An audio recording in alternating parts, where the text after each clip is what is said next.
ये video special offer सिर्फ starting के 500 स्टूडेंट्स के लिए ही है। क्रेजी जीके ट्रिक और रूट एप्लीकेशन पर फ्रेंड्स आपको स्पेशल डिस्काउंट पर ये कोर्स अवेलेबल कराया जाएगा। डिस्क्रिप्शन और कमेंट बॉक्स में जो लिंक दी गई है उस लिंक पर क्लिक करें और इस स्पेशल ऑफर का फायदा उठाएं।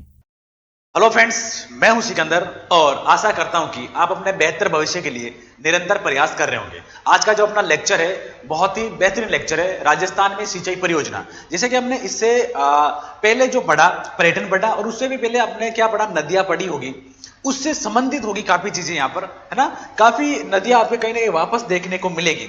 ओके, तो हम क्या स्टार्ट करेंगे, मेन जो चीज हो जाएगी इरिगेशन प्रोजेक्ट इन राजस्थान में सिंचाई परियोजना। ओके, यहां से भी क्वेश्चन बनते हैं, किस टाइप से बनते हैं, सारी चीजें हम डिस्कस करने वाले हैं। तो स्टार्ट करते हैं आज का ये शानदार लेक्चर। अब देखो, राजस्थान की प्रमुख सिंचाई परियोजना की हम बात करेंगे। राजस्थान की सिंचाई परियोजना की हम बात करेंगे। अब सबसे पहले कि भाई सिंचाई की हमें आवश्यकता क्यों पड़ती है और सिंचाई परियोजना का मीन्स क्या होता है, परिभाषा क्या है। देखो, एक तो होती है कि भाई खेत में हमने फसल वगैरह बोई, बारिश हो गई, ठीक है, बारिश होने के बाद फसल हो गई, लेकिन कभी कभी अगर बारिश नहीं हुई, है ना, ऑलमोस्ट नहीं होती है राजस्थान की, अगर मैं बात करूं बहुत सारी एरिया की, तो बारिश नहीं हुई तो उसके अलावा हम जिन साधनों के द्वारा खेतों में पिलाई करते हैं उसको हम क्या बोलेंगे, सिंचाई बोलेंगे। एक नॉर्मल सा वर्ड है ना। तो इसको समझते हैं, कृत्रिम तरीकों से फसलों में पानी देना सिंचाई या इरिगेशन कहलाता है ना, इसका इरिगेशन। अब इरिगेशन की आवश्यकता क्यों पड़ती है हमें सिंचाई की, भाई अगर वर्षा की कमी है किसी एरिया में, फॉर एग्जाम्पल राजस्थान में वर्षा उतनी नहीं होती है, तो वहां पर सिंचाई की आवश्यकता पड़ेगी। वर्षा की अनिश्चितता, आज वर्षा हो गई, एक महीने तक वर्षा नहीं, तो बीच में क्या पड़ेगी, हमें जरूरत पड़ेगी, है ना। वर्षा की अनियमितता, नियमित नहीं है, कभी हो जाती है कभी नहीं होती है ना। और भूमिगत जो स्तर है, जल स्तर है, भूमिगत जल स्तर है ना, उसका गिरना। अब ये आपको अब ध्यान रखना है। और एक सतही जल का अभाव, है ना, क्योंकि राजस्थान अगर बात करें तो वहां पर जो अंडरग्राउंड वाटर है वो कम है और किसी एरिया का वाटर लेवल ज्यादा है तो वहां पर सिंचाई की आवश्यकता नहीं पड़ेगी, ठीक है।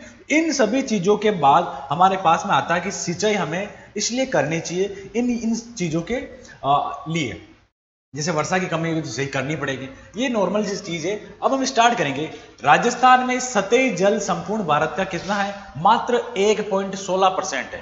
राजस्थान में ओवरऑल इंडिया का अगर सतही जल की बात करें, देखो जितना सतही जल होगा वहां अगर बात करें तो सतही जल राजस्थान का कितना हो रहा है, 1.16% आपका हो जाएगा। ये बहुत इंपॉर्टेंट लाइन है, यहां से क्वेश्चन बनेगा, ध्यान रखो।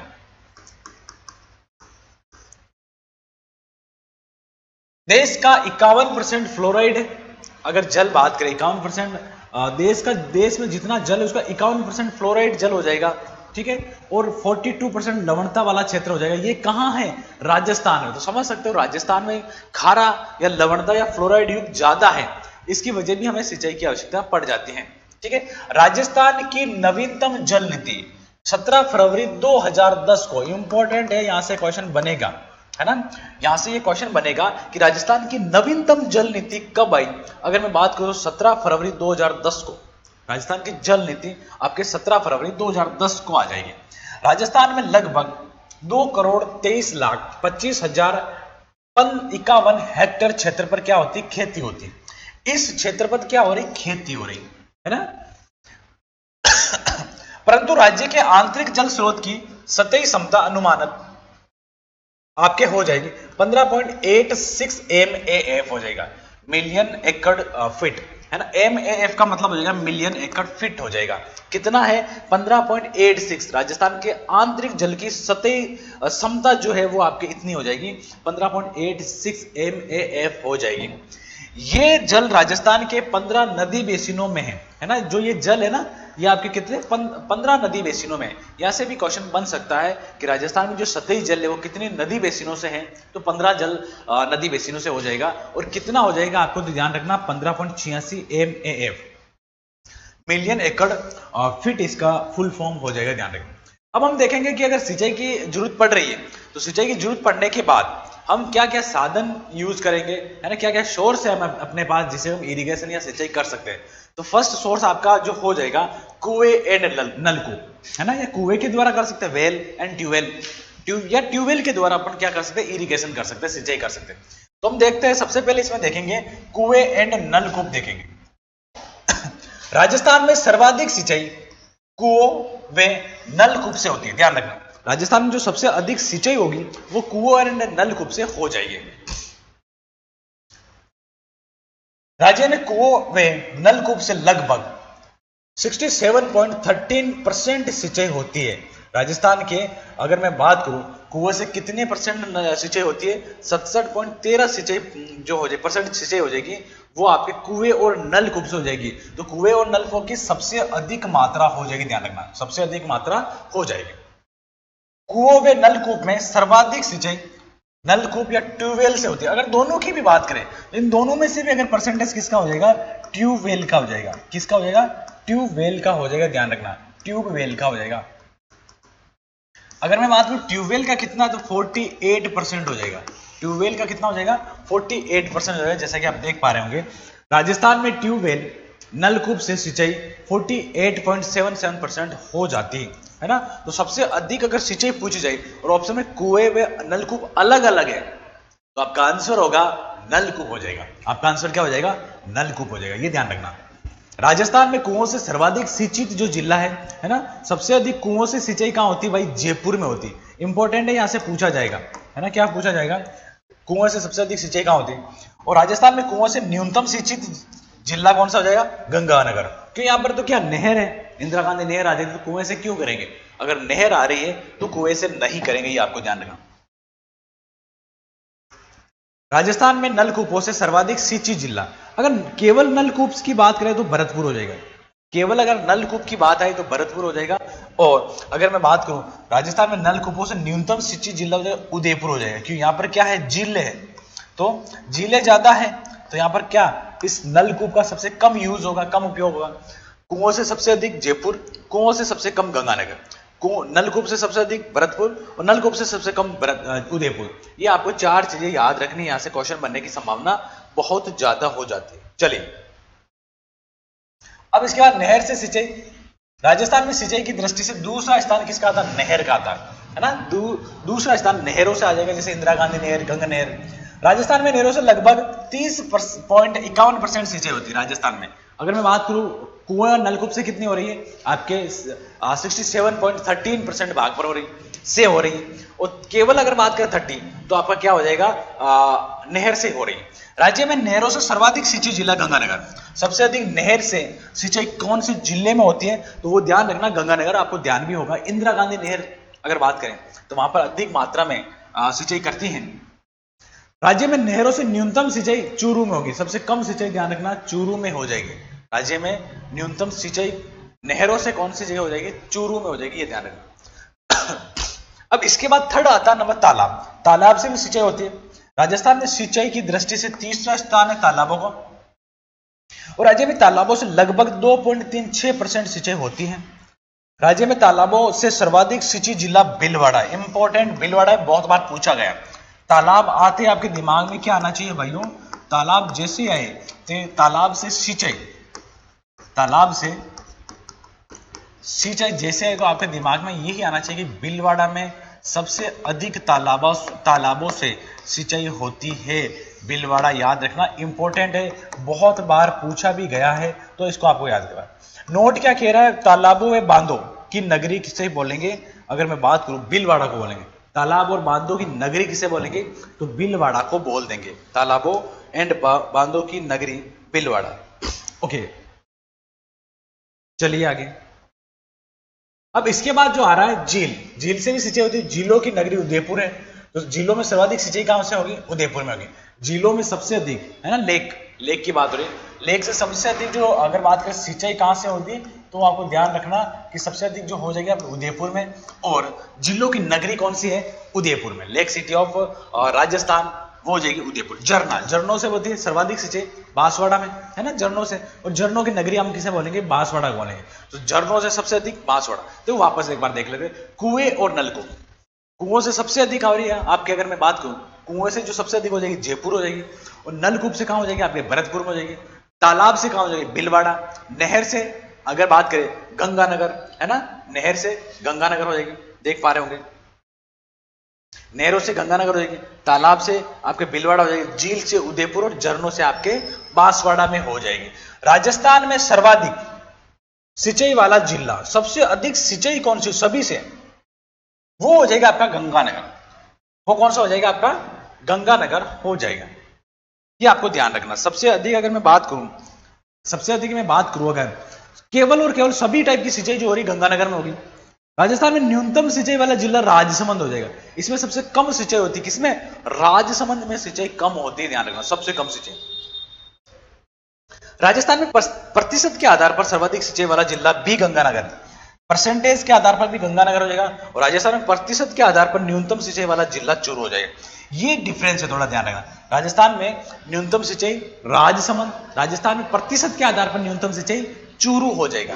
राजस्थान में प्रतिशत के आधार पर न्यूनतम चूरू हो जाएगा, ये ध्यान रखना। ओके, जीएस का most awaited course 100 hour GS by एक्सेसर। फ्रेंड्स, एक्सेसर ने इस कोर्स को बहुत ही यूनिकली डिजाइन किया है। यहाँ पर कॉन्सेप्ट्स को विजुलाइज कराया गया है और जिन फैक्ट्स को स्टूडेंट्स को याद करने में दिक्कत होती है उनको ट्रिक्स के थ्रू याद कराया गया है। एक अलग अंदाज में यहाँ पर जीएस के सब्जेक्ट्स को कवर किया गया है। जिन भी स्टूडेंट्स का जीएस में स्कोर अच्छा नहीं आता है वो एक बार जरूर चेकआउट करें क्रेजी जीके ट्रिक और रूट एप्लीकेशन पर 100 आवर जीएस कोर्स बाय एक्सेसर। अब देखिए, सिंचाई परियोजनाओं के प्रकार की अगर मैं बात करूं तो बहुउद्देशीय परियोजनाएं, है ना। सिंचाई परियोजना कैसे बनती है, क्या है इनका system, multipurpose project, irrigation project क्या है, ये सारी चीजें हम समझते हैं।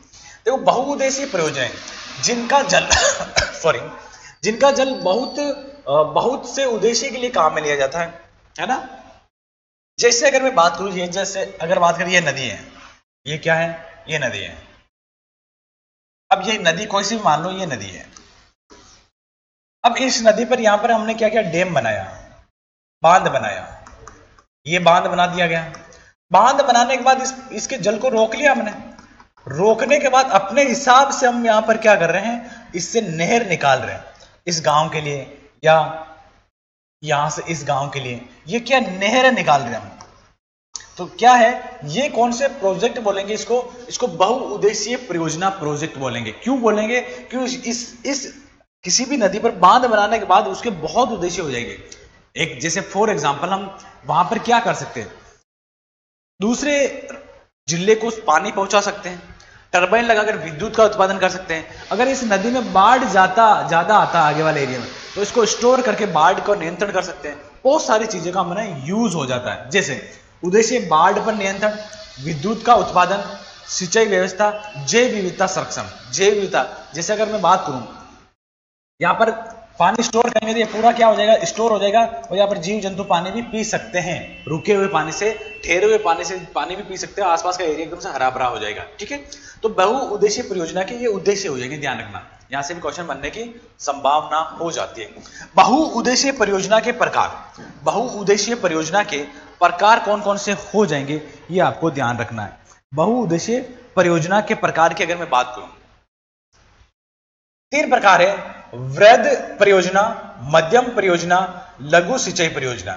वृहद परियोजना, मध्यम और लघु, जिनका कृषि कमांड क्षेत्र 10,000 हेक्टेयर से ज्यादा है, तो वहां पर कौन सी परियोजना लागू होगी, वृहद परियोजना लागू होगी। वृहद परियोजना लागू हो जाएगी, वृहद परियोजना लागू हो जाएगी। मध्यम परियोजना की अगर बात करूं, जिनका कृषि कमांड क्षेत्र 2000 से 10,000 हेक्टेयर है, 2000 से 10,000 हेक्टेयर है, तो वो मीडियम या अगर बात करें तो आपके मध्यम परियोजना की सूची में आ जाएगी, प्रकार में आ जाएगी।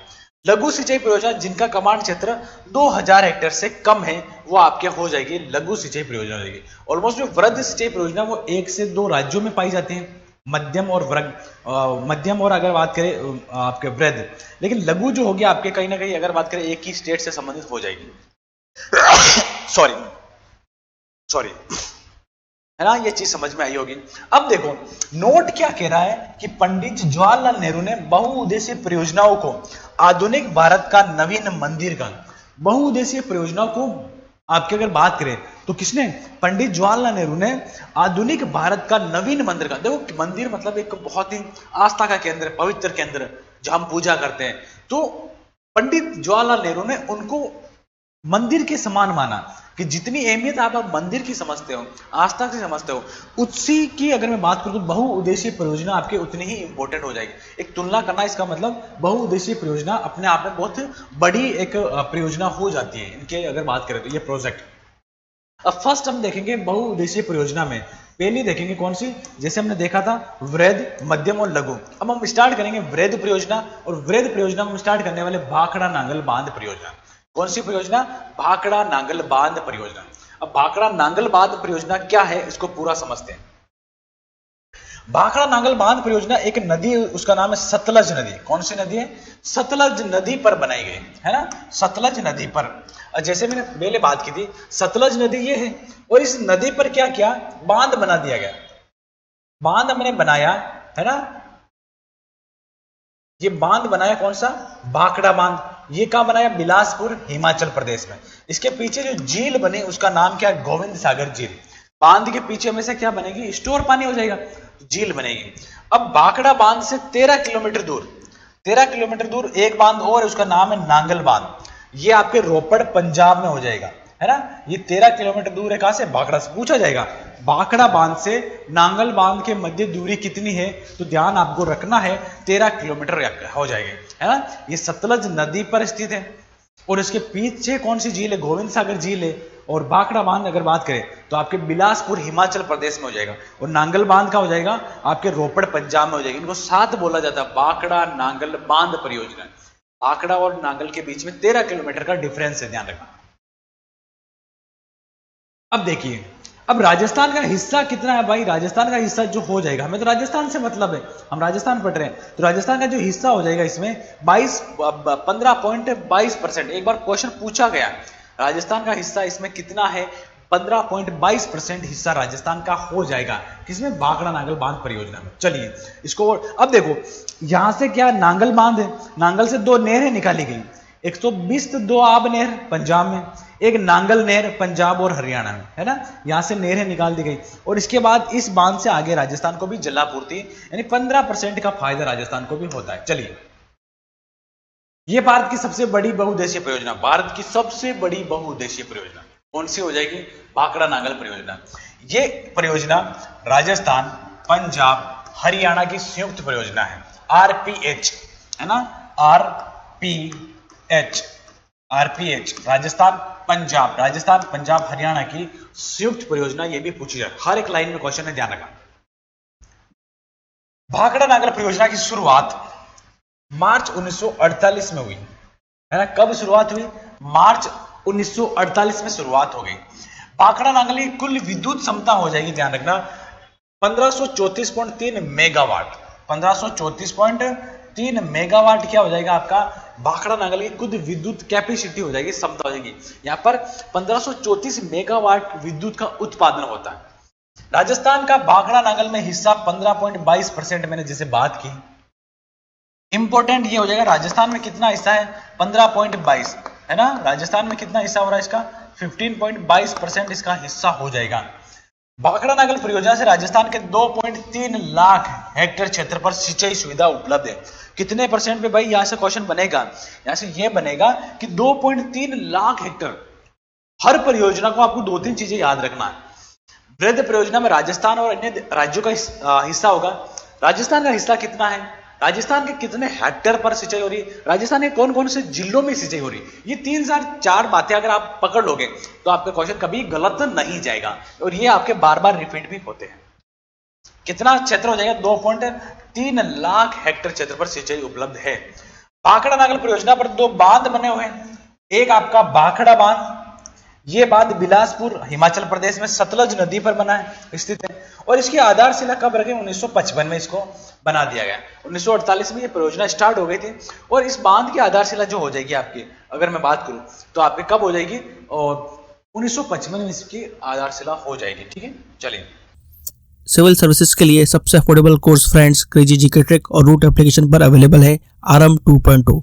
इस कोर्स के अंदर जीएस के सभी इंपॉर्टेंट सब्जेक्ट्स को डिटेल में कवर किया गया है। साथ साथ फ्रेंड्स यहाँ पर आपको आंसर राइटिंग की प्रैक्टिस कराई जाती है, इंडिविजुअल मेंटरशिप दी जाती है, और सिविल सर्विसेज को क्रैक करने के लिए क्या बेस्ट स्ट्रेटेजी हो सकती है, इस पर भी बात की जाती है। तो एक बार जरूर चेकआउट करें क्रेजी जीके ट्रिक का civil services foundation batch RM 2.0। ये बनकर कब तैयार होता है? 1963-62 में। और राष्ट्र को समर्पित कब हो जाएगा? 1963 में, है ना। एक यूनिक अगर बात करें बांध है, भाखड़ा बांध, अपने आप में जब आप देखोगे इसे बहुत ही यूनिक है, इसलिए इसको क्या बोला? एक चमत्कारी वस्तु बोला। किसने? अगर मैं बात करूं चमत्कारी वस्तु किसने बोल दिया? पंडित जवाहरलाल नेहरू ने भाखड़ा बांध को चमत्कारी वस्तु या बहुउद्देशीय परियोजना को आधुनिक भारत के मंदिर बोल दिया। ये ध्यान रखना। अब देखो, भाखड़ा बांध भारत का सबसे ऊंचा खड़ा बांध है ना। एकदम से खड़े बांध की अगर बात है तो सबसे ऊंचा बांध हो जाएगा आपका कौन सा? भाखड़ा बांध। और सबसे ऊंचाई पर कौन सा बांध है भारत का? टिहरी बांध हो जाएगी। ठीक है, सबसे ऊंचाई पर कौन सा बांध हो जाएगा? टिहरी बांध हो जाएगा। ओके, ऊंचाई कितनी? 226 मीटर, लंबाई कितनी? 518 मीटर, और चौड़ाई कितनी हो जाएगी? अगर मैं बात करूं चौड़ाई कितनी हो जाएगी? 0.9 मीटर हो जाएगी। भाखड़ा नांगल परियोजना से राजस्थान को विद्युत 227.32 मेगावाट क्या मिलती है? विद्युत मिलती है। टोटल कितनी थी? 1534। टोटल कितनी थी? 1534। देख पा रहे होंगे यहाँ पर कितनी थी? 1534। उसमें से राजस्थान को कितनी मिल रही है? 227। कितना परसेंट हो गया? 15.22% है ना। राजस्थान में हिस्सा कितने भागों में कितने हिस्से पर सिंचाई होती है? 2.3 लाख हेक्टेयर सिंचाई क्षेत्र पर सिंचाई होगी, है ना। 4 चीजें याद कर ले, 3 चीजें। राजस्थान में कितने क्षेत्र पर हेक्टेयर सिंचाई होती है? तो अगर मैं बात करूं तो आपके हो जाएगी 2.3 लाख पर।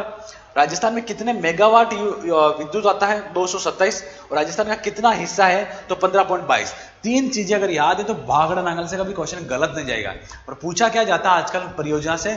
कथन और कारण, सत्य और असत्य, इनमें से कौन सी चीज सत्य है और कौन सी असत्य है। जब सत्य कथन कारण के क्वेश्चन आते हैं तो आपका गलत होने का संभावना बहुत ज्यादा हो जाएगी। और आजकल के जो एग्जाम है उसके ट्रेंड यही चल रहा है। क्या चल रहा है? आजकल का ट्रेंड यही चल रहा है, ध्यान रखना। ओके,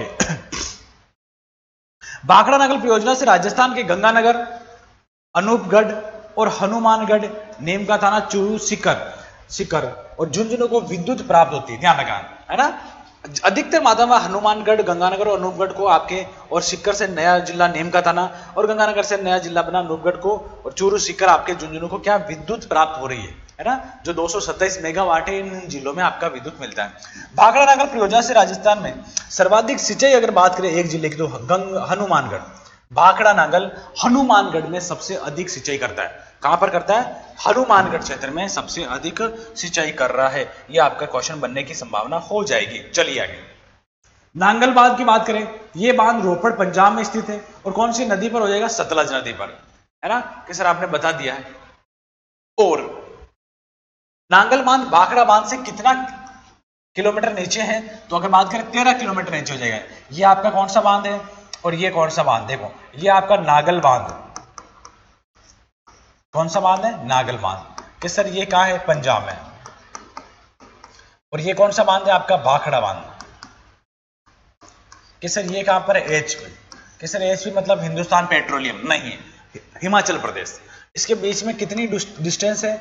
कि सर 13 किलोमीटर, है ना। सारे याद हो गए आपको। देखिए, अब अगर बात करें कब निर्माण होता है? 1952 में इसका निर्माण हो जाएगा। ऊंचाई कितनी है? 29 मीटर। नांगल बांध से 2 नहरें निकाली गई। 22 आप नहर पंजाब को सिंचाई करती है, और नांगल नहर से पंजाब, राजस्थान और हरियाणा में सिंचाई होगी। ध्यान रखना, राजस्थान में किस नहर से सिंचाई हो रही है? नांगल नहर से सिंचाई हो रही है। यह क्वेश्चन बन सकता है। कैसा बन सकता है भाइयों ये क्वेश्चन? राजस्थान से कौन सी नहर से सिंचाई होती है? तो ध्यान रखना, आपको नांगल नहर से होती है। इससे राजस्थान में सर्वाधिक लाभ हनुमानगढ़ को मिल रहा है। अगर बात करें भाखड़ा नांगल से भी अगर सर्वाधिक सिंचाई लाभ किसको हो रहा? हनुमानगढ़ से। और नांगल से भी आपका किसका हो रहा? हनुमानगढ़ से हो रहा। तो भाखड़ा नांगल आते हैं आपके दिमाग में आना चाहिए हनुमानगढ़। ओके, चलिए आगे और देखते हैं हम। अब इसके बाद एक परियोजना आती है, उसका नाम है व्यास परियोजना। कौन सी परियोजना? व्यास परियोजना।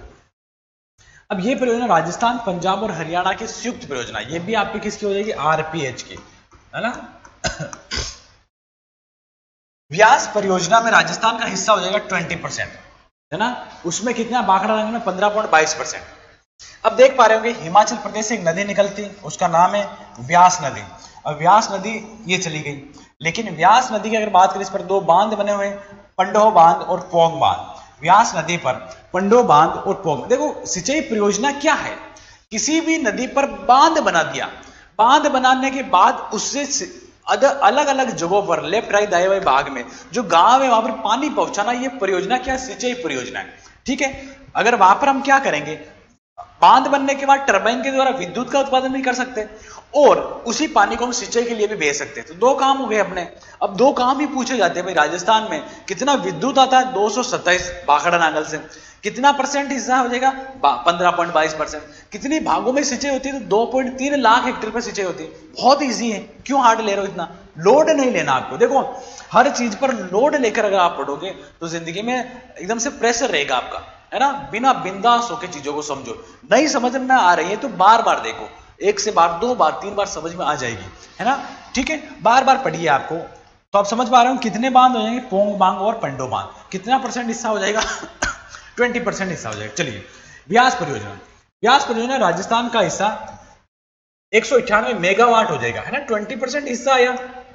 अब इसमें मेगावाट में अगर कन्वर्ट करते हैं तो 198 मेगावाट आपका क्या हो जाएगा, इसमें विद्युत का उत्पादन राजस्थान करता है, राजस्थान को होता है लाभ।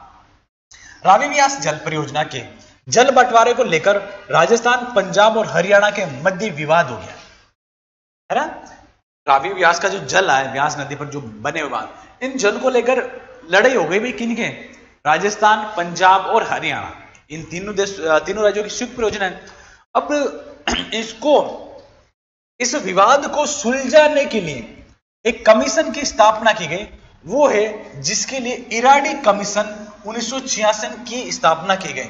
ध्यान रखना, डायरेक्ट पूछा जाएगा इराडी कमीशन का संबंध कौन सी परियोजना से है, इराडी कमीशन का संबंध कौन सी परियोजना से है, तो ध्यान यही रखना, व्यास परियोजना, या ऑप्शन में अगर रावी व्यास हो तो भी एक ही बात होगी, रावी व्यास, है ना। रावी इराडी कमीशन जो बना है, किन किन स्टेट के लिए बनना है, आरपीएच, राजस्थान, पंजाब, हरियाणा, राजस्थान, पंजाब, हरियाणा, यहां के लिए क्या बना आपका, अगर मैं बात करूं तो आपके इराडी कमीशन की स्थापना हुई 1966। अब इराडी कमीशन ने अपनी रिपोर्ट कब दी, इराडी कमीशन ने अपनी रिपोर्ट मई 1987 में दी, जिसके अनुसार इन्होंने समझौता किया भाई, जिसके अनुसार राजस्थान को 86 लाख एकड़ फीट पानी मिलेगा, 86 लाख एकड़ फीट, मिलियन AF, ये ध्यान रखना, ठीक है। 86 लाख, पंजाब को 50 लाख,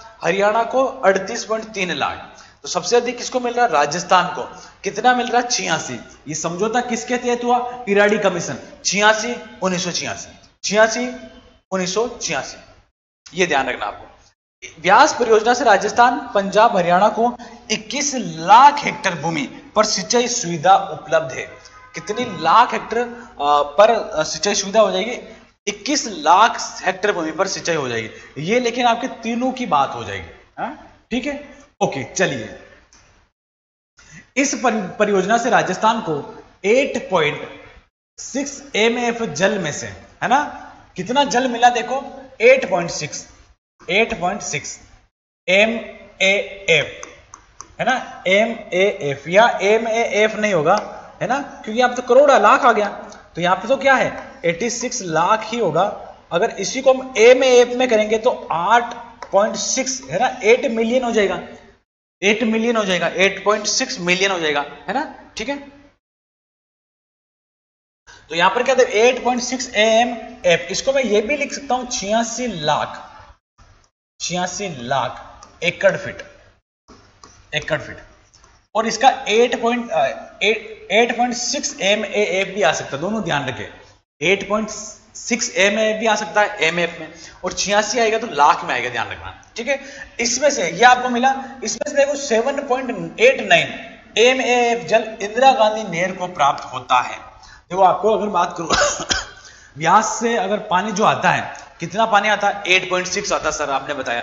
इसमें से सबसे अधिक कहां जाएगा, इंदिरा गांधी नहर में जाएगा, 7.89 पर आपका व्यास नदी में जल जाएगा, सॉरी इंदिरा गांधी में जाएगा, IGNB में। व्यास नदी पर दो बांध है, पंडो बांध हिमाचल प्रदेश में, इस बांध से राजस्थान को 20% विद्युत प्राप्त होता है। पोंग बांध हिमाचल प्रदेश में, इस बांध से राजस्थान को 59% विद्युत प्राप्त होता है, यह ध्यान रखें। नोट क्या कह रहा है, पोंग बांध से शीतकाल में इंदिरा गांधी नहर को जलापूर्ति होती है ना। अब ये क्वेश्चन बन सकता है कि इंदिरा गांधी नहर को सर्दियों में जल कहां से प्राप्त होता है, तो इंदिरा गांधी नहर को जो सर्दियों में जल प्राप्त होगा वो पोंग बांध से प्राप्त होगा। पोंग बांध, पोंग नहीं है ना, कौन सा, पोंग बांध से होगा। और व्यास परियोजना से, व्यास परियोजना भी ध्यान रखें और पोंग बांध भी आप ध्यान रखिए, ये चीज समझ में आई होगी। चलिए देखते हैं। अगर आप मैथ्स के हर टॉपिक को कॉन्सेप्चुअली पढ़ना चाहते हैं और जल्द से जल्द हर क्वेश्चन को सॉल्व करना चाहते हैं तो फ्रेंड्स क्रेजी जीके ट्रिक और रूट एप्लीकेशन पर मैथमेटिक्स का कंप्लीट फाउंडेशन बैच अवेलेबल है, जहां पर मैथ्स, अर्थमेटिक और एडवांस दोनों ही कवर किए गए हैं। साथ में फ्रेंड्स यहां पर आपको systematically topic wise video lecture मिलते हैं, टॉपिक वाइज पीडीएफ्स मिलती हैं और प्रैक्टिस टेस्ट मिलते हैं, जिनको पढ़ने के बाद आप मैथ्स की हर प्रॉब्लम को सॉल्व कर पाएंगे। कमेंट बॉक्स और डिस्क्रिप्शन में इस कोर्स की लिंक दी गई है, जहां पर फ्रेंड्स आपको स्पेशल प्राइस पर यह कोर्स अवेलेबल हो जाएगा, तो एक बार जरूर चेकआउट करें। अब इसके बाद आ रही है चंबल परियोजना, बहुत इंपॉर्टेंट परियोजना है, यहां से क्वेश्चन बहुत बहुत बनते हैं, है ना। तो आपको अपने आप को अगर रिलैक्स करना तो रिलैक्स करके बैठ जाइए, यहां से क्वेश्चन बहुत ज्यादा बनेंगे। चलिए अगर मैं बात करूं चंबल परियोजना, किसकी बात करें, चंबल परियोजना की अगर बात करें, चंबल परियोजना इंपॉर्टेंट है, वापस बता रहा हूं। चंबल परियोजना, चंबल नदी पर स्थित चंबल परियोजना राजस्थान में मध्य प्रदेश की संयुक्त परियोजना है। पहला क्वेश्चन बन गया, फर्स्ट क्वेश्चन तो ये बन गया कि किसके मध्य है, राजस्थान और मध्य प्रदेश की संयुक्त परियोजना। इस परियोजना में राजस्थान और एमपी का हिस्सा कितना है, 50-50 दोनों का हिस्सा क्या हो जाएगा, 50-50 कर लेते, कोई लड़ाई झगड़ा नहीं। राजस्थान और एमपी वाले ने बोला आधा आपका आधा मेरा, मिल बांट के खा लेते, क्यों लड़ाई करना, क्यों डिस्प्यूट, क्यों विवाद करना, है ना, ऐसे ही जिंदगी निकल जाएगी। ठीक है,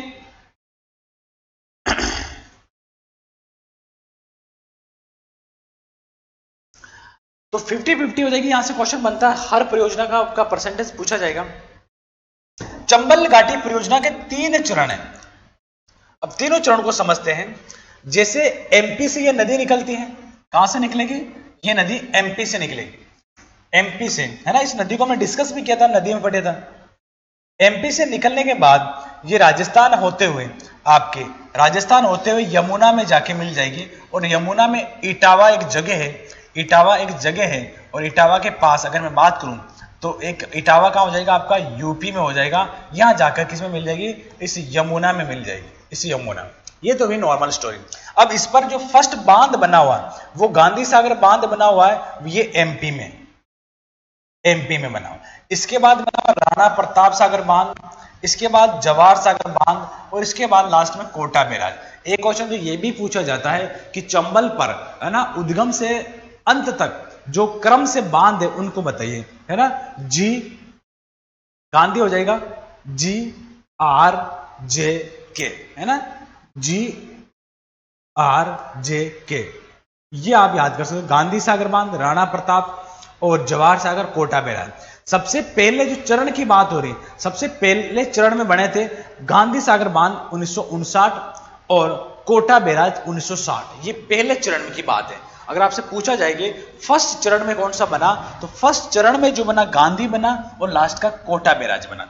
इसके बाद दूसरे चरण में आपका ये बना राणा प्रताप, और तीसरे चरण में जवाहर सागर बांध बन गया 1972 में। ये चीज आपको समझ में आई होगी, इसको और आगे डिटेल से देखते हैं। फर्स्ट जो हो जाएगा अपना गांधी सागर बांध, कौन सा हो जाएगा, पहला गांधी सागर बांध।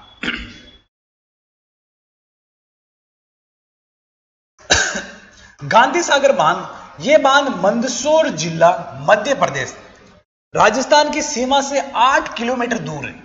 राजस्थान की सीमा से 8 किलोमीटर दूर है। कहां है, मंदसौर में है। और मंदसौर कहां है वर्तमान में, एमपी में। वर्तमान में क्या वही था। इसका जो निर्माण हुआ 1998 में हुआ है, और 1959 में हुआ। और ये कब हुआ आपके अगर मैं बात करूं तो प्रथम चरण में हुआ। कौन से चरण में, प्रथम चरण में, जैसा कि यहां पर हम बात कर रहे हैं प्रथम चरण की। अब विद्युत का उत्पादन जो होगा 115 मेगावाट विद्युत उत्पादन होगा। सीधा पूछा जाएगा चंबल नदी पर स्थित गांधी सागर बांध पर विद्युत का उत्पादन कितना होता है, 115 मेगावाट होता है ना, 115 मेगावाट। कितना हो जाएगा? 115 मेगावाट हो जाएगा। इसको भूलना नहीं है ना, भूल लेगा तो काम खराब हो जाएगा। चलिए, बांध की जो ऊंचाई है 62 मीटर है ऊंचाई है, और लंबाई हो जाएगी 513 किलोमीटर। एक बार पूछ भी लिया गया कि चंबल पर स्थित सबसे ऊंचा बांध, चंबल पर स्थित सबसे ऊंचा बांध,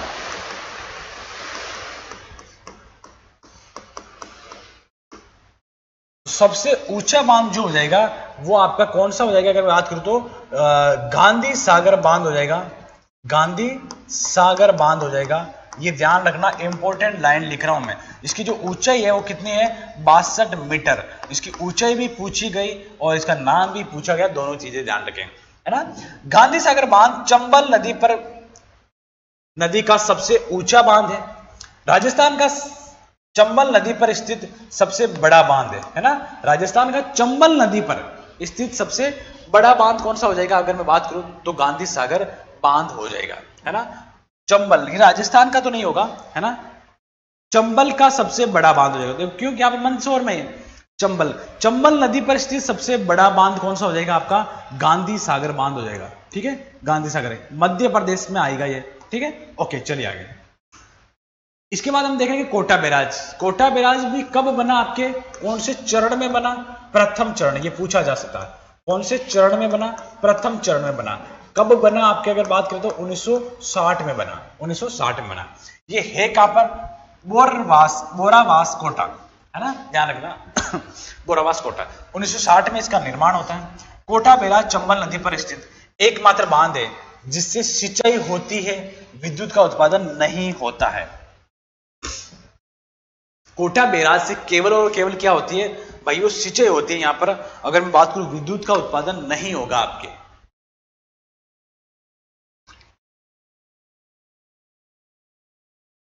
किसका उत्पादन नहीं होगा? विद्युत का उत्पादन नहीं होगा। यहां पर आप क्या करोगे? केवल और केवल सिंचाई कर सकते हो इससे।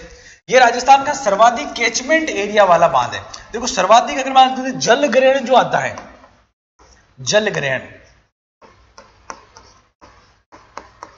सर्वाधिक जल ग्रहण क्षेत्र वाला बांध जो हो जाएगा आपका, कौन सा हो जाएगा? कोटा बैराज हो जाएगा, ध्यान रखिए। ऊंचाई 42 मीटर है, लंबाई 438 मीटर है। ऊंचाई का जरूर ध्यान रखिए, चारों को याद होने चाहिए। 42 मीटर, है ना, ऊंचाई पूछी जा सकती है। चलिए, सभी एसएससी एग्जाम्स के लिए आपको क्रेजी जीके ट्रैक और रूट एप्लीकेशन पर मिलेगा एसएससी टारगेट बैच, जहां पर फ्रेंड्स मैथ, इंग्लिश, रीजनिंग और जीएस के साथ साथ करंट अफेयर्स को भी कवर कराया गया है। इस कोर्स में आपको वीडियो लेक्चर्स, पीडीएफ नोट्स और साथ में फ्रेंड्स यहाँ पर एग्जाम ओरिएंटेड टेस्ट सीरीज में मिलती है, जिसके जरिए फ्रेंड्स आपके एसएससी के सभी एग्जाम्स को कवर कराया गया है। तो एक बार जरूर चेकआउट करें इस कोर्स को रूट एप्लीकेशन और क्रेजी जीके ट्रैक एप्लीकेशन पर। इसके बाद कोटा बैराज से दो नहरें निकाली गई। बाई नहर सिंचाई के लिए, दाई नहर। बाई नहर से तो कोटा, लाडपुरा तहसील में सिंचाई होती है, और बूंदी की केसर और पाटन और इंद्रगढ़ में सिंचाई होती है, ध्यान रखना। इससे एक तो नहर बाई नहर है जहां पर कोटा बूंदी में सिंचाई होती है, और दाई नहर है कोटा, बारां, मध्य प्रदेश को भी सिंचाई सुविधा होती है, ध्यान रखना। कोटा बारां का होती है, उसके बाद मध्य प्रदेश को भी सिंचाई किससे हो रही है? आपके दाई नहर से हो जाएगी, ये आपको ध्यान होना चाहिए। अब इसके बाद द्वितीय चरण स्टार्ट होता है, और इसका राणा प्रताप सागर बांध, अगर मैं बात करूं, राणा सागर जो बांध है ये आपका द्वितीय चरण में बन के तैयार हुआ। ये बांध रावत बाटा चित्तौड़गढ़ में चंबल नदी पर स्थित है। एक क्वेश्चन तो यही बन गया कि राणा प्रताप सागर बांध कौन से जगह पर है? तो वो रावत बाटा में, और रावत बाटा कहां पर हो जाएगा? आपका चित्तौड़गढ़ में हो जाएगा। ऊंचाई कितनी है? मात्र 36 मीटर है, लंबाई 1100 मीटर हो जाएगी। निर्माण 1970 में होता। विद्युत का उत्पादन 172 मेगावाट हो जाएगा। यहाँ पर 43 यूनिट की 4 संयंत्र लगाए गए और 172 मेगावाट हो जाएंगे, ठीक है। 4 चरण में कितने यूनिट की? 43 यूनिट की आपकी अगर बात करें तो 4 चरण में ये होती है, और इसके साथ ही आपका जो हो जाएगा 172 मेगावाट हो जाता है, ध्यान रखना। ये राजस्थान का सर्वाधिक भराव क्षमता वाला बांध हो जाएगा। राजस्थान का सबसे अधिक भराव क्षमता वाला बांध कौन सा हो जाएगा? राणा प्रताप सागर बांध हो जाएगा। और सबसे अधिक विद्युत उत्पादन वाला बांध कौन सा हो जाएगा? राणा प्रताप सागर बांध हो जाएगा। सबसे अधिक विद्युत का उत्पादन कहां होता है आपके? अगर बात करें 172 मेगावाट, 172 मेगावाट जो हो जाएगा आपका, ये आपका हो जाएगा मेगावाट।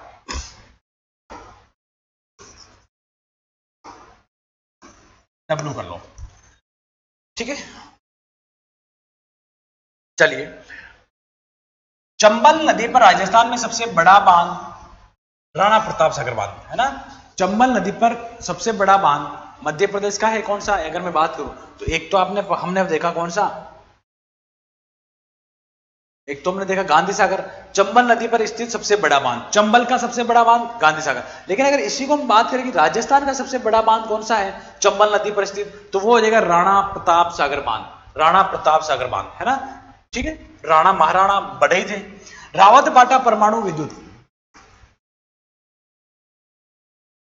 रावतबाटा परमाणु विद्युत गृह इसी बांध के पास में स्थित है ना।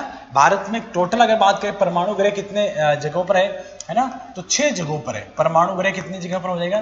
परमाणु बिजली घर हो जाएगा, या परमाणु अगर बात करें बिजली घर, या NTPC national thermal power corporation, इसकी स्थापना ये कितने हैं? टोटल 6 है ना। उसमें एक यहाँ पर राजस्थान में भी है, ये राजस्थान का एकमात्र भारत का दूसरा परमाणु गृह है। परमाणु गृह सेंटर, या अगर बात करें परमाणु गृह केंद्र हो जाएगा वो कौन सा? दूसरा राजस्थान, भारत का दूसरा और राजस्थान का एकमात्र। भारत का प्रथम कौन सा हो जाएगा? तारापुर, जो आपके महाराष्ट्र में है। तारापुर जो महाराष्ट्र में है ना। ये किसके देश के सहयोग से चल रहा है? कनाडा के देश के सहयोग से स्थापित हुआ। और यहाँ पर कब स्थापित हुआ? 1973 में इसकी स्थापना हो गई, ठीक है। इसके बाद चंबल नदी पर जो बात करें आपके जवाहर सागर बांध, चंबल नदी पर जो बांध हो जाएगा आपका, अगर मैं बात करूं जवाहर सागर बांध, चंबल नदी पर जो बांध है जवाहर सागर बांध, ये बांध कोटा और बूंदी की सीमा पर स्थित है। ध्यान रखना, दोनों साथ पूछे जाएंगे। कोटा और बूंदी की सीमा पर जवाहर सागर बांध। निर्माण कब होता है? 1972 में। इसका निर्माण कब हो जाएगा? 1972 में हो जाएगा। ऊंचाई कितनी है आपके? 45 मीटर, और लंबाई कितनी है? 440 मीटर। ऊंचाई याद रखें कितनी है? 45 मीटर। अब ये क्वेश्चन भी बन सकता है आने वाले एग्जाम में कि इनके ऊंचाई को क्रम से सेट करो। सबसे अधिक ऊंचा कौन सा हो जाएगा? गांधी, है ना। उसके बाद अगर मैं बात करूं तो कौन सा आ रहा था, है ना, कौन सा हमने देखा था? देखिए वापस एक बार देखते हैं। राणा प्रताप 36 है, और कोटा आपका हो जाएगा 42, है ना। तो इसके बाद जो आएगा मेरे हिसाब से ये आपका 45 वाला आ जाएगा, कौन सा? जवाहर सागर बांध, है ना। और राणा प्रताप 36 हो जाएगा, ठीक है। इसको एक बार मैं अगर बात करें तो यहां पर लिख देता हूं। फर्स्ट वाला जो हो जाएगा, फर्स्ट वाला जो है गांधी सागर बांध, दूसरा जो हो जाएगा ये आपके हो जाएगा 62 मीटर ऊंचा, ठीक है। इसके बाद जो अगर मैं बात करूं जवाहर सागर बांध, जवाहर, ये आपका हो जाएगा 45 मीटर। इसके बाद हो जाएगा राणा प्रताप, नहीं राणा प्रताप नहीं होगा, राणा प्रताप 36 है। इसके बाद हो जाएगा Kota barrage, Kota barrage, Kota barrage आपका हो जाएगा 42, और चौथे नंबर पे हो जाएगा जवाहर सागर, जो राणा प्रताप, राणा प्रताप, ये आपके जो हो जाएगा अगर बात करें तो 36 पे हो जाएगा। कितने हो जाएगा? 36। 62, गांधी 62 मीटर ऊंचा है, Jawahar Sagar 45 metre, Kota barrage 42 metre, Rana Pratap आपके हो जाएगा केवल 36 मीटर ऊंचा हो जाएगा। इसको भी आप सीक्वेंस को एक बार नोट कर लेवे या लिख लेवे, ये क्वेश्चन बन सकता है, ध्यान रखना। ओके, विद्युत का उत्पादन करता है 99 मेगावाट। इस बांध का दाया किनारा कोटा में और बाया किनारा बूंदी में, जैसा कि देख पा रहे होंगे, है ना। ये आपका हो जाएगा अगर बात करें बूंदी, बूंदी में कौन सा? बाया भाग, और इधर कोटा में कौन सा हो जाएगा? दाया भाग, है ना, दाया भाग। ऐसे आप याद कर सकते हो, इस लाइन को समझ सकते हो। चलिए आगे। अब इसके बाद जो परियोजना आती है माही बजाज सागर परियोजना, कौन सी परियोजना आ जाएगी? माही बजाज सागर परियोजना, इंपोर्टेंट परियोजना, ध्यान रखें। माही बजाज सागर परियोजना राजस्थान में गुजरात की संयुक्त परियोजना है ना। माही बजाज सागर परियोजना राजस्थान में गुजरात की संयुक्त परियोजना है। और इसके बाद क्वेश्चन इंपॉर्टेंट है, समझो। राजस्थान की हिस्सेदारी 45% और गुजरात की हिस्सेदारी आपके हो जाएगी 55%। मतलब राजस्थान अनुपात गुजरात, तो आपका क्या हो जाएगा? 45 अनुपात 55, ये देखने को मिलेगा। अगर मैं बात करूं गुजरात, इस टाइप का क्वेश्चन आ सकता है, गुजरात अनुपात राजस्थान, तो गुजरात अनुपात राजस्थान में क्रमशः क्या आएगा? 55 अनुपात 45। समझ रहे हो ना? कहने का मतलब राजस्थान का हिस्सा इसमें कम है, गुजरात का हिस्सा ज्यादा है ना? राजस्थान का हिस्सा कम है और गुजरात का हिस्सा ज्यादा है। ध्यान रखना, यहां से कंफ्यूज हो सकते हो आप। राजस्थान का ज्यादा नहीं करना माही बजाज सागर बांध में। याद कैसे करोगे आप? याद ऐसे करेंगे, हम तो क्या राजस्थानी है, हम तो बोले डाले है ना? ठीक है, चलता है, जो भी काम करते रहते हैं। लेकिन गुजराती एक्सपर्ट होते हैं। गुजराती लोगों का दिमाग एकदम से बनियों की तरह चलता है ना? तो वो अपना हिस्सा ज्यादा रख लिया उन्होंने। एक्चुअल में नहीं रखा, मैं तो स्टोरी बता रहा हूं। लेकिन इसी टाइप से अब याद रखो, गुजराती लोगों का दिमाग ज्यादा चलता है, तो उन्होंने क्या किया, हिस्सा भी 55% ले लिया। राजस्थानी अपने शांत स्वभाव के होते हैं, जो मिल रहा दे देते हैं, कोई बात नहीं, तो वो हो जाएगा आपका 45% हिस्सा हो जाएगा। कैसे याद कर सकते हैं आप? ओके, इस परियोजना से विद्युत का जो उत्पादन होता है 140 मेगावाट होगा, है ना? माही बजाज सागर से 140 मेगावाट विद्युत का उत्पादन हो जाएगा। और विद्युत उत्पादन की 100% हिस्सेदारी राजस्थान की। ध्यान रखना, यह परसेंटेज किसमें है? सिंचाई में। अब आपसे पूछा जाएगा राजस्थान का और गुजरात का माही बजाज सागर परियोजना में सिंचाई में कितना परसेंटेज है? तो 45 और आपका 55 होगा।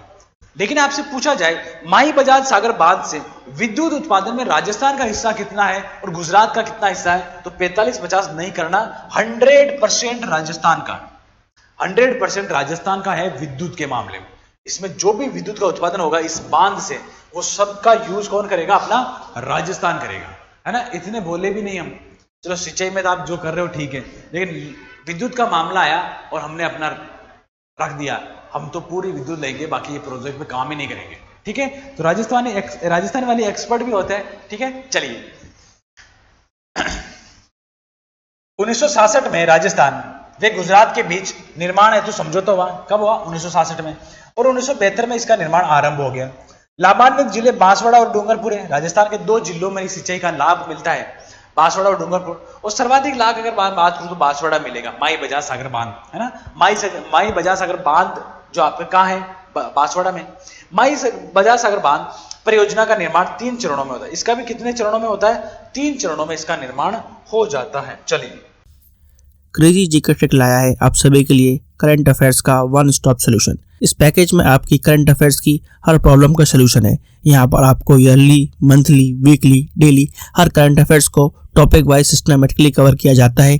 पीडीएफ नोट्स प्रोवाइड किए जाते हैं, डिटेल ई बुक मिलती है, 1000 वर्ड लाइनर्स आपको मंथली अपडेट्स किए जाते हैं लास्ट टाइम रिवीजन के लिए, और साथ में फ्रेंड्स यहाँ पर प्रैक्टिस टेस्ट और क्विज प्रोवाइड किए जाते हैं ताकि आप हमेशा एग्जाम रेडी रहें। तो एक बार जरूर चेकआउट करें क्रेजी जीके ट्रिक और रूट एप्लीकेशन पर करंट अफेयर्स का one stop solution.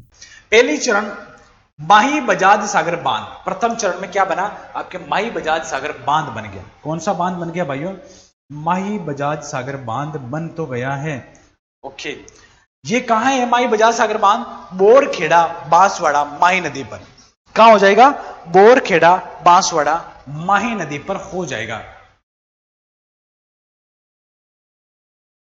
Borkheda Banswara माही नदी पर है।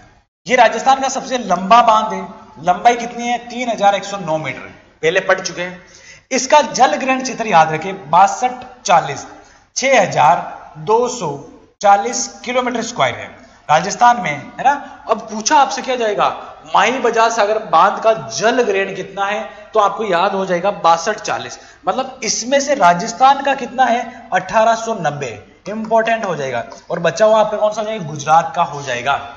इसमें से 1800 निकाल देंगे, बाकी गुजरात का आए नहीं आए तो हमें याद रखना 1890 माही बजाज सागर बांध का जल ग्रहण हो जाएगा राजस्थान का। ठीक है, चलिए राष्ट्र को समर्पित किसने कब किया? 1 नवंबर 1983 को इसको राष्ट्र को समर्पित कर दिया गया, है ना? माही बजाज परियोजना, माही बजाज सागर परियोजना आदिवासी क्षेत्र की सबसे बड़ी परियोजना। माही बजाज सागर परियोजना देखो बांसवाड़ा और डूंगरपुर की है। बांसवाड़ा वे डूंगरपुर। अब इन दोनों की है तो यहां पर लोग कौन से रहते हैं? ज्यादा आपको ध्यान होना चाहिए, आदिवासी लोग रहते हैं, है ना? यहां पर जनजाति लोग रहते हैं, ट्राइब्स रहती हैं, इसलिए उनकी सबसे बड़ी परियोजना हो जाएगी। इसके बाद एक बात आता है कागजी पिकअप बांध। बांसवाड़ा जिले में माही नदी पर बना है। यह भी कागजी पिकअप। इस बांध से सिंचाई के लिए 2 नहरें निकाली गई। इंपॉर्टेंट हो जाएगा कि कागजी पिकअप बांध से कितनी नहरें निकाली गई? 2 नहरें। यहां से क्वेश्चन बनेगा दाई नेर और बाई नेर। ओके, दाई नेर जो हो जाएगी आपके भीखा बाई सागवाड़ा नेर, भीखा बाई सागवाड़ा नेर। इसकी लंबाई कितनी है? 125 किलोमीटर। अगर बात करूं डूंगरपुर और बांसवाड़ा में ये फैली हुई है ये नेर। बाई नेर है आनंद बूकिया नेर, लंबाई हो जाएगी मात्र 26 किलोमीटर। ये बांसवाड़ा में सिंचाई करती है। अगर मैं बात करूं कागजी पिकअप बांध पर कितनी नहरें हैं, तो 2 नहरें हैं, ध्यान रखना। ये सीधा पूछा जाने वाला क्वेश्चन है कि माई बजाज सागर, और अगर मैं बात करूं परियोजना में कितनी नहरें निकाली गई है ना, कागजी पिकअप बांध से कितनी नहरें निकाली गई? 2 नहरें, भीखाबाई सागवाड़ा और आपका आनंद बुकिया नहर। एक 125 किलोमीटर, अगर बात करें किलोमीटर नहीं होगा, ये ध्यान रखना, ये आपका क्या हो जाएगा, ये आपके अगर बात करें 125 किलो। अब डूंगरपुर और बांसवाड़ा है ना, अब इसमें भी भीखाबाई का सर्वाधिक अगर बात करें सिंचाई कहां पर होती है? डूंगरपुर में थे। पूछा जाएगा भीखाबाई सागवाड़ा नहर से सबसे अधिक सिंचाई कौन से जिले में होती है? तो डूंगरपुर में हो जाएगी। और आनंदपुर बूकिया से कौन से जिले में हो जाएगी? बांसवाड़ा में हो जाएगी। चलिए, कडाना बांध, एक बांध है उसका नाम है कडाना बांध, रामपुरा गुजरात में है। 100% गुजरात को लाभ मिलता है ना, ये आपको ध्यान रखना है। 3 बांध हो जाएंगे, माही बजाज सागर बांध, कागजी पिक्का बांध, ये तो 2 तो राजस्थान में है माही नदी पर। एक बांध कडाना बांध आपका हो जाएगा गुजरात में हो जाएगा। माही बजाज सागर का नाम श्री जमनालाल बजाज के नाम पर रखा गया है ना। ये स्वतंत्रता सेनानी थे। ये कौन थे? स्वतंत्रता सेनानी थे। और अगर मैं बात करूं कौन थे? जमनालाल बजाज स्वतंत्रता सेनानी, इनके नाम पर माही बजाज सागर बांध का नाम रखा गया, इस परियोजना का नाम भी रखा गया। ठीक है, ये चीज आपको समझ में आई होगी। एक बार इसको वापस हम देख लेते हैं, जिसके बाद जिससे कि आपको थोड़ा और इजी याद हुआ होगा। देखो, प्रथम माही बजाज सागर की मैं बात करूं तो माही बजाज सागर परियोजना इंपॉर्टेंट परियोजना है। यहां से आपको सीखना क्या है कि ये 45% हिस्सा किसका है? अगर राजस्थान का। और ये 2-3 चीजें याद करें। एक तो ये 45% ये चीज है, हिस्सेदारी याद करके जाए कि राजस्थान में 45% हिस्सेदारी, गुजरात की 55% हिस्सेदारी हो जाएगी। ठीक है, इस परियोजना पर जो अगर विद्युत आएगी वो 140 मेगावाट आ जाएगी। और इस विद्युत का हिस्सेदारी राजस्थान का कितना? 100% है। मतलब पूछा जाए माही बजाज सागर परियोजना पर कितने मेगावाट होती है? 140। 140 का यूज कौन करेगा? 140 मेगावाट का यूज कौन करेगा? वो यूज जो करेगा आपका राजस्थान करेगा मेरे भाइयों। कौन सा करेगा? राजस्थान करेगा। ये आपको ध्यान रखना है, कौन सा यूज करेगा?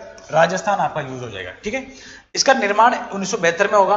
फिर ये आपके लाभान्वित जिले आपको ध्यान रखना, बांसवाड़ा व डूंगरपुर, 2 जिले, बांसवाड़ा व डूंगरपुर। सर्वाधिक कौन सा करेगा? बांसवाड़ा। ठीक है, सर्वाधिक लाभ किसको मिल रहा है? बांसवाड़ा। और कितने चरण में? और 3 चरण।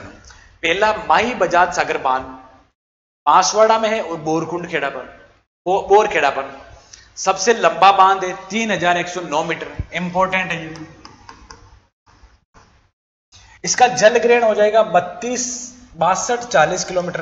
राजस्थान में हो जाएगा 1800। ये नई चीजें थोड़ा ध्यान रखना। राजस्थान में जल ग्रहण कितना हो जाएगा माही बजाज का? 1890। मतलब इतने एरिया से ये जल ग्रहण शेयर करता है। 1890 किलोमीटर स्क्वायर से ये जल ग्रहण करता है। राष्ट्र को समर्पित किया कब किया गया? 1983 में, 1983 में। जैसे हमने वर्ल्ड कप जीता ना, क्रिकेट वर्ल्ड कप कब जीता? फर्स्ट वाला है ना, फर्स्ट वाला आपने कब जीता? वो जीता 1983 में, 1983 में। तब इस राष्ट्र को समर्पित कर दिया गया। याद करने के लिए ये सबसे बड़ी परियोजना हो जाएगी आदिवासियों की। अब इसमें से एक बांध और आता है, कागजी पिकअप बांध। कौन सा बांध आ जाएगा आपका? कागजी पिकअप बांध आ जाएगा भाइयों, कागजी पिकअप बांध आ जाएगा। अब ये जो बांध है, अगर मैं बात करूं, इससे ये बांसवाड़ा जिले में बना हुआ है। इससे 2 नहरें निकाली गई, भीखाबाई सागवाड़ा नहर, आनंद बूकिया नहर। भीखाबाई 125 किलोमीटर लंबाई है और इसमें भीखाबाई से सबसे अधिक जो लाभान्वित है वो बांसवाड़ा हो जाएगा। और अगर बात करें आनंदपुर बूकिया से सबसे लाभान्वित हो जाएगा आपका सिंचाई वाला एरिया बांसवाड़ा हो जाएगा। ठीक है, एक कडाना बांध आता है रामपुरा ग्राम गुजरात में। और इसमें यही पूछा जा सकता है कि कडाना बांध कौन सी परियोजना से जुड़ा हुआ है, या फिर ये पूछा जा सकता है कौन सा बांध इसमें राजस्थान में नहीं है, है ना। माही बजाज माही बजाज सागर बांध का कौन सा बांध जो राजस्थान में नहीं है, तो आपको ध्यान रखना कडाना बांध राजस्थान में नहीं है, ऑप्शन में देखने को मिल सकता है। ये आपके है कहाँ भाइयों, गुजरात में हो जाएगा। किस जगह हो जाएगा, गुजरात में हो जाएगा। आई थिंक ये चीजें समझ में आई होगी। चलिए यहाँ तक हमने आज देखा, राजस्थान की सिंचाई परियोजना को स्टार्ट किया और इसमें स्टार्टिंग से जानकारी लेते हुए हमने बहुत सारी सिंचाई परियोजना देखी, जिसे हमने भाखड़ा नांगल परियोजना देखी, इसके बाद व्यास परियोजना देखी, उसके बाद अगर मैं बात करूं तो चंबल परियोजना देखी, है ना, और चंबल परियोजना के बाद में ये अपने देखी माही बजाज सागर परियोजना। ये बड़ी बड़ी परियोजना, सिंचाई परियोजना है, वृहद परियोजना। इनमें देखो क्वेश्चन बनने की संभावना कैसे कैसे, बांधों के नाम ध्यान होने चाहिए और आपको कितना परसेंटेज राजस्थान का हिस्सा है और कौन कौन से स्टेट की संयुक्त या मिलाकर जो परियोजना है, ये आपसे नाम पूछा जा सकता है, स्टेट का नाम पूछा। आई थिंक ये चीजें समझ में आई होगी। ओके, नेक्स्ट इसी के पार्ट में हम मिलेंगे और भी जो परियोजना है वो लेके आएंगे। Okay, thank you very much.